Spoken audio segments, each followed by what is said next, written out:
everyone, welcome back to my channel. This video is about 3 of the most shocking psychology experiments ever conducted. I'm sure you have heard about some of them before, but please keep watching the video if this is something you are interested in, and I hope I can make it interesting enough for you.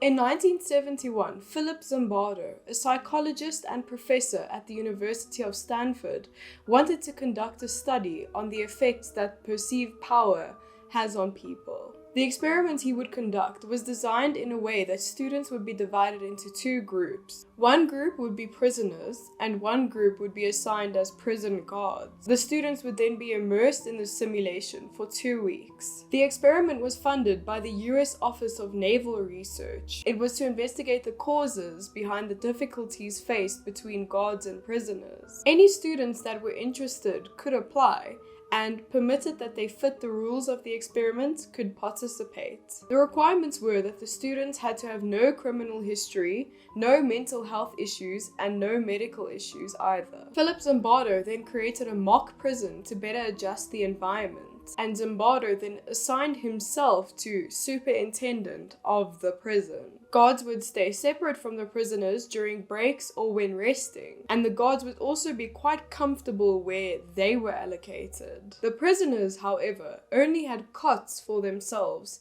and they were confined to their cells all day. There was another design included in this experiment, which was to induce disorientation, depersonalization, and de-individuation. The results of this experiment proved to be much more questionable than one would think they would be. Before the start of the experiment, the students acting as guards were briefed. They were instructed to not harm the prisoners or physically abuse them. However, psychological control was encouraged to create that depersonalized environment for both the prisoners and the guards. The psychological control was used to just really have everyone be immersed into the simulation so that it could feel as real as possible. The guards were also given uniforms and mirrored sunglasses to further emphasize their roles. Prisoners were given smocks that were not fitted, and they were chained around their ankles. Numbers were sewn onto the prisoners' smocks to be used instead of names. After only a few days, it was very apparent that the students assigned as guards embraced their roles much too passionately. They had oppressed and even harassed some of the prisoner students, with some of them using authoritarian techniques, and would exert their power further by using severe psychological abuse. Several prisoners left this experiment after just a few days of enduring this torture, and after only 6 days, the entire experiment was completely abandoned. Zimbardo's belief about this experiment was that some pressures and situations could turn even the nicest people into the worst, and boy, was he right. Many criticisms have since been delivered about this experiment. Some psychologists argue that this experiment attracted a certain type of people only, and thus the outcome is very biased. Others argue that since Zimbardo briefed the guards on what to do, that he actually caused their behaviors. Overall, this entire experiment's design and method is very questionable and concerning. Was this experiment truly a morally wrong act to conduct? Was it fair on the students to be treated like this? Or was it all for the sake of studying psychology and real psychological phenomena? The second shocking psychology experiment is the Milgram shock experiments. In the 1960s, Stanley Milgram conducted a study on people's willingness to obey. He argued that obedience crosses many boundaries when authority is involved. Specifically, Milgram's focus was on acts of cruelty that were justified during World War II. Milgram alleged that these instances of abuse were only carried out due to pressure. This pressure came from higher figures in authority commanding others to perform these acts, and the others being commanded merely following them. To test this, Milgram set a newspaper advertisement in search of male participants who were interested. The selected participants were each paired with one of Milgram's assistants. These assistants, however, were perceived by the participants to be other participants. They were then assigned roles of either teacher or learner, with the teacher being the actual participant and the learner being the assistant. The victim was an accomplice of the experimenter.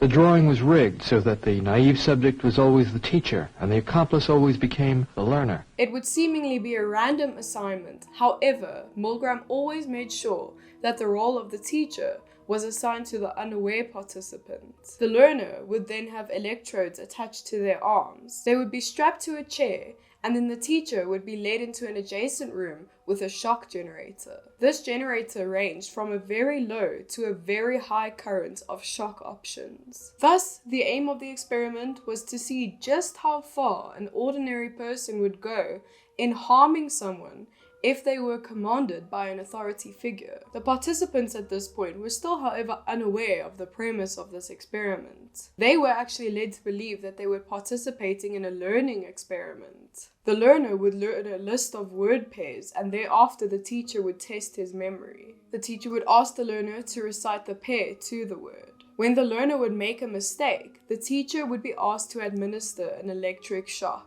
Each time they did this, the level of shock increased by 15 volts. 4 separate lines were used to encourage the teacher to continue shocking if they were to hesitate. They would range from "please continue" to "the experiment requires you to continue" to "it's absolutely essential that you continue" to finally "you have no other choice but to continue." 65 volt. Time.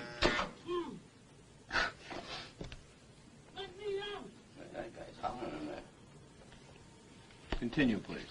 Go on. These 4 prompts would thus range from gentle asking to commanding an action. So they would ultimately have the design of 4 different levels of authority. The results of this experiment were shocking.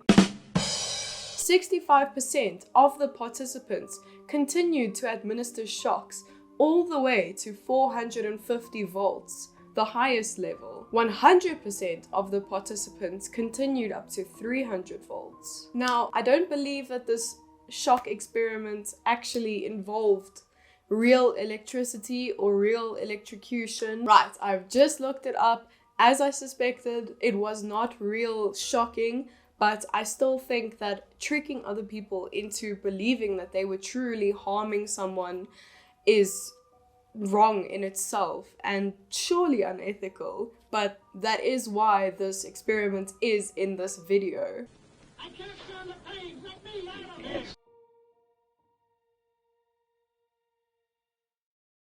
The final experiment is the Little Albert experiment involving classical conditioning. In the year 1920, John Watson actually wanted to conduct an experiment on classical conditioning. He would use an 11-month-old infant as a participant.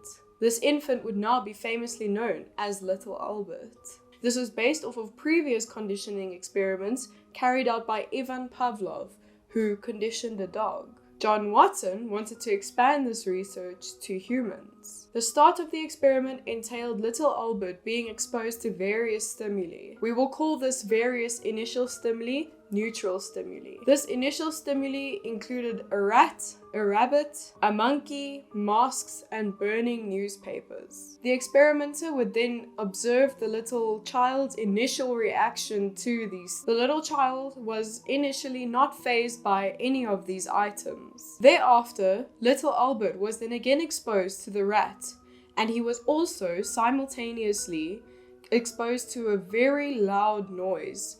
It was a pipe being hit by a hammer, I believe. This very loud noise is known as the unconditioned stimulus, as it naturally did scare Little Albert. The sound would startle him and make him cry, as it was his unconditioned response to the unconditioned stimulus. This is because his response was natural and was only caused by this one thing. The rat, paired with this loud noise, would then be presented to little Albert a few more times, and the child would react negatively every single time. Finally, the last part of the experiment would be conducted. John Watson would now present the rat to little Albert by itself without the accompanied noise. The continuous exposure of this pair would cause little Albert to associate the rat with the loud noise. The lone animal now made little Albert cry relentlessly as he expected the noise to happen every time the rat appeared. This rat was now officially a conditioned stimulus, and his crying would thus be a conditioned response, as his crying towards the rat was not natural,